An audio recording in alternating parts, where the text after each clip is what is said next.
No more gatekeepers. Hi, my name is Chris Ballard, and I will be your instructor for this writing course.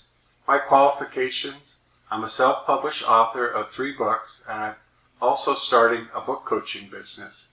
If you're watching this course, there's probably something that is preventing you from writing your first book. In fact, there are probably several things. So let's get started by figuring out how you can write the book that you've always dreamed of. In the old days, it was difficult to publish a book. Even many authors who later became famous were rejected numerous times by traditional publishers. However, that was then, and this is now. The gatekeepers that used to keep potential authors from being published are no longer as powerful as they once were. Now with self-publishing, you don't have to ask for anyone's permission to publish your book. One of the reasons that many people don't write books is because they don't realize that self-publishing is a realistic option. However, after self-publishing 3 of my own books, I have fallen in love with this method of publishing. Though this course is designed for writers who want to write and self-publish their first book, anyone is welcome to participate. Some of you might be wondering, how does someone self-publish their own book? Believe it or not, self-publishing is not difficult. Indeed, it is much easier than writing a book. What I'm telling you may sound surprising. However, by the end of this course, you'll realize that what I'm telling you is true. So stop worrying about looking for an agent who will tell major publishers about your book. You are the publisher now. If you think that your book is good enough, then it is good enough. For example, I know a lady who is currently writing her version of Gone with the Wind. The only problem is that this has been going on for many years. In fact, she keeps adding chapters to her book, but she never publishes it. When I told this lady that she should publish her book, she looked at me like I was a strange monster. Then after that, she said that she wanted to look for a publisher. Between you and me, I don't think that her book is ever going to be published. Don't be like this lady. Instead of waiting for a publisher to discover you, go ahead and self-publish your own book. Although you may not have written the first word of your book, now is the time to put yourself in the right mindset.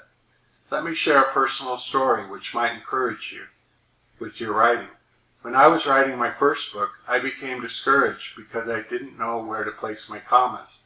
I thought to myself, since I don't know where to place my commas, people will discover that I'm not a real writer. However, when I was doing research for my book, I learned that every author needs an editor.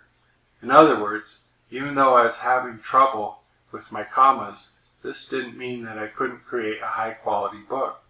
Instead, I just needed to write my book and then let my editor help me with the punctuation. So if you have a message that you want to share with the world, then don't let commas be your stumbling block. Obviously, though, your stumbling block might be different than mine. Indeed, there are some famous people who are so terrified of writing that they pay ghostwriters to write their books. I'm assuming, though, that you want to write your own book. If this is the case, then this is the course for you.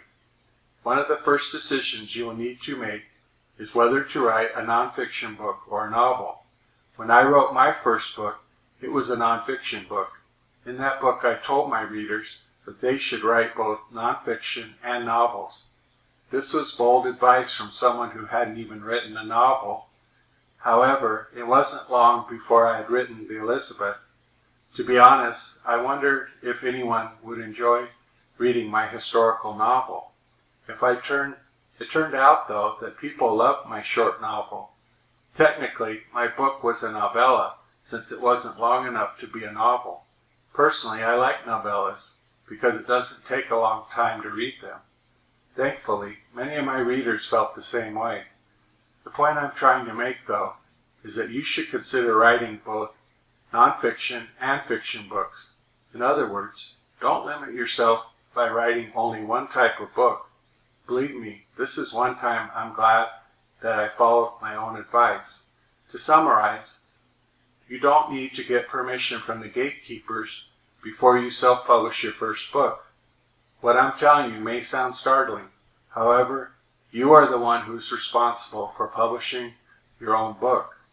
If you are someone who likes to get things done, and this is good news. In the next video, I will teach you about the importance of persistence.